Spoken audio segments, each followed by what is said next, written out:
Just overall thoughts tonight. I know the rebounding numbers obviously weren't. Yeah, that was bad. Well, we didn't rebound the ball. Other than that, I thought we played pretty well. We didn't turn it over, moved the ball better, had a lot of open looks that we didn't make. Our first shot defense was really good. I thought we did some good things, but you got to finish possessions, and we didn't rebound the ball. The opening stretch where you guys go up 13-3, how reflective was that of the pace you want to see on offense? I thought it was pretty good. I don't know what you guys thought. I thought the ball moved, and then I thought it got a little stale, and then there were times where it was better. But I actually thought that there were some good things with the pace, and the ball felt like it had a little bit more energy tonight than what it did the other day. And then you had a lineup in the second half with no real point guard. What did you think of that? I told Trey, I went down there and I said, "Do you think I made a mistake and didn't put somebody in as a mistake, or do you think I wanted you to play point?" He said, "Oh, you wanted me to play point for sure." So I actually did want to see, just if he could handle it or whatever. But they weren't pressured. But yeah, that was by design, but certainly not a lineup that I think that we would play a lot moving forward.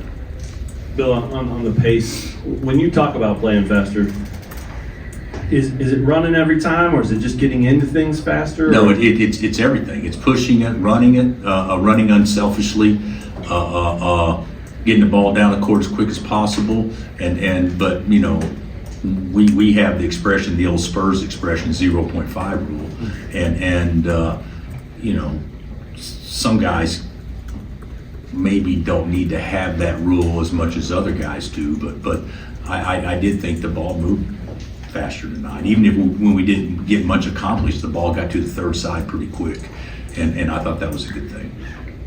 Coach, after playing 7 straight high major opponents, this was maybe a chance to get a little better look at your bench. What are you seeing out of that unit right now? I thought our bench really struggled tonight, with the exception of Marco. I thought Marco was pretty solid, but I didn't think our bench played great tonight. I was really hoping they would have a chance to, play and get some rhythm and all that stuff. I tried to play them, but I think that that's an area we can certainly get better in still. Bill, talk about the rebound struggles a little bit. Do you think it was mostly just effort-based or something else? Did you see something else out there? I'd have to watch the tape. A lot of times in ball, they got 10 offensive rebounds on 2 possessions. The other 60 possessions, they got 12.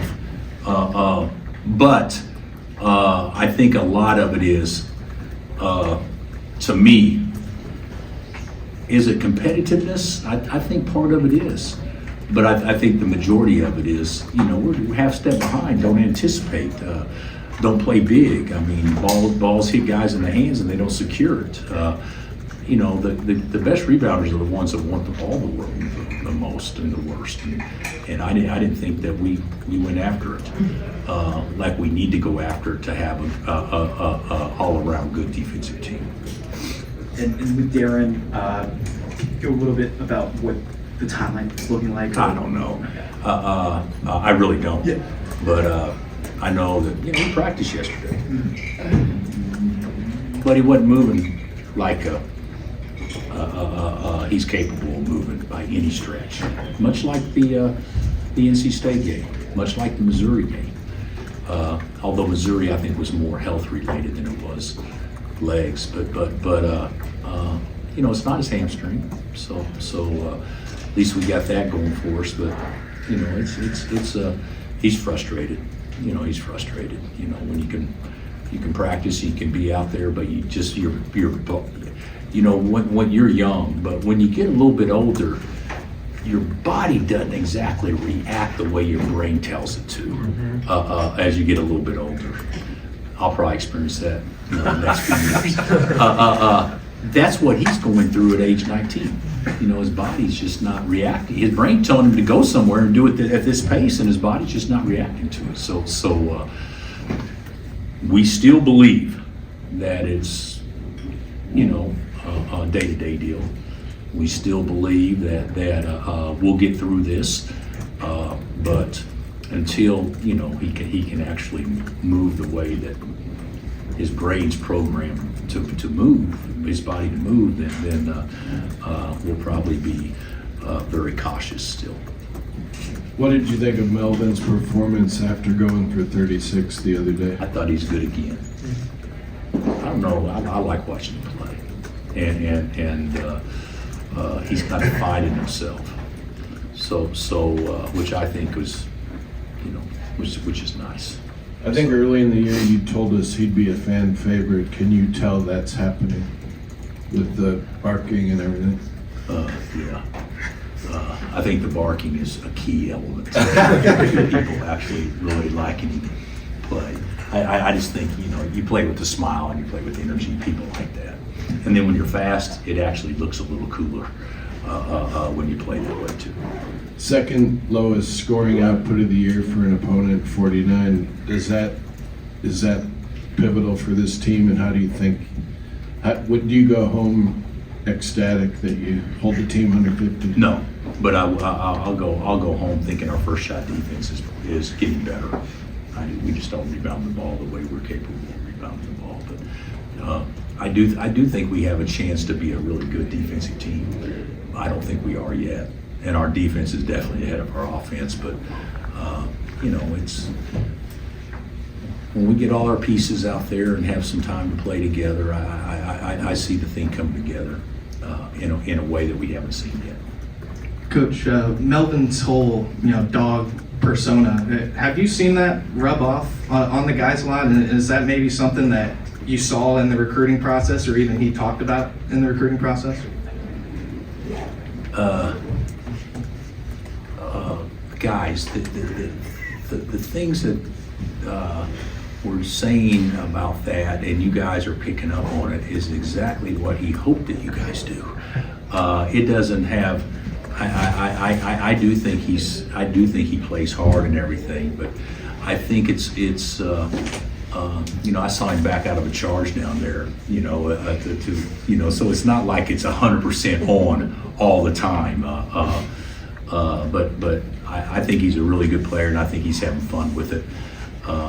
But certainly, I don't quite see it the same way that you guys are seeing it.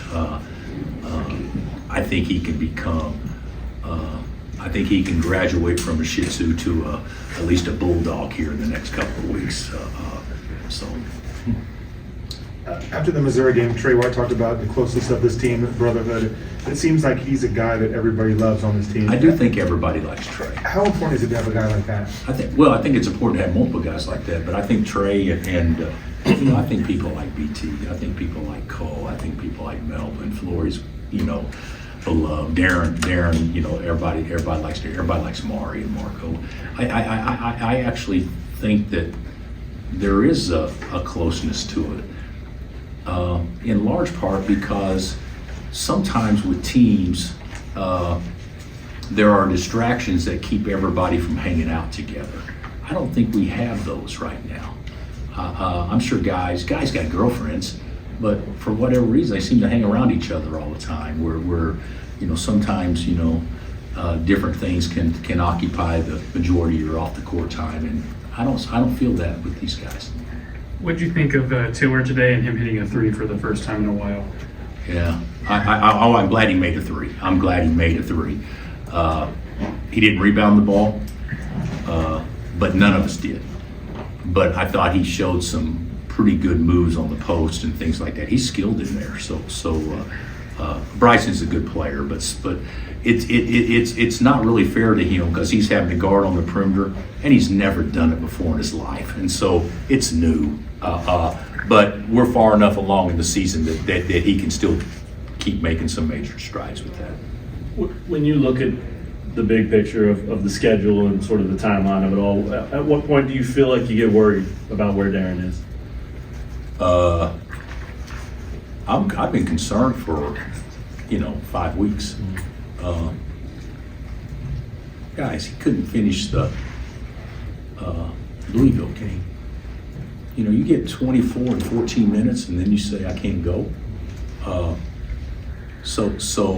it's, is it nagging? Yeah. but it's also bad enough that it just hasn't gotten better like we had hoped. We went through a period of time where it wasn't cramping, it was just the hamstring. And then that healed up. Yeah, I'm not worried yet. I'm concerned because this team needs to have an extended period of time together because it doesn't work like, well, he practiced for 2 days, so he's ready to go. That's not how it works. He wouldn't be able to help us that way. We wouldn't know how to help him. He wouldn't know how to help others. There's got to be a rhythm to it, and hopefully, you know, and the rhythm isn't just being out there and being at 70% or whatever. The rhythm is having extended days where you're 100%. So. And if you do get through, you just said you still think you will. Is there any silver lining to this part? I actually think. I actually said this after the game. I hate going through it.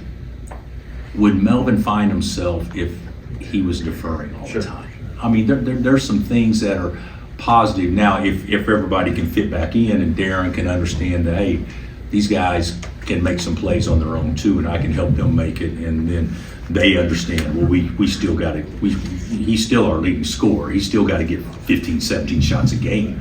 You know, if we can figure that out, and which I think we can, then I think our team will be better in February than we would have been maybe if it hadn't happened. Sure. Is there a bonus for him, like in terms of wear and tear? No. None of that. Too young. I'm not a doctor, but this people saying, well, load and all that. There's no, God dang. I mean, he's 18 years old, Right? Or 19, and yeah. I mean, guys can't play 35 minutes a game for 35 games without their body wearing down. But I wouldn't anticipate us doing that anyway with them. So. With Darren and the cramps, have you looked back on like past situations that you've had players with cramps and kind of try to see if there's any similarities? And talk to any coaches. I know Duke had it with Pachero a while ago. We've talked to everybody. Okay. So, and when you say talk to coaches, it's medical to medical. Yeah. So, but yeah, we've talked to everybody. We've only had a couple of guys that had this. Devontae had them probably as bad as anybody, and he worked through it. But it took a while to work through. So, but the thought about it is, and this is good because it's people are caring, but everybody has an idea of whether it's mustard packets or eating bananas or drinking this or what'd you say? Pickle juice? Pickle juice obviously is a big one. Right. There's a lot of things that a lot of people think can do it, and sometimes your body just doesn't react to how it reacts to a nephew or an uncle in your family. So it's just we just got to figure it out, but the best news is it's not his hamstring. It's not something like that we feel like can cause any issues down the road. Thanks, everyone. Thanks.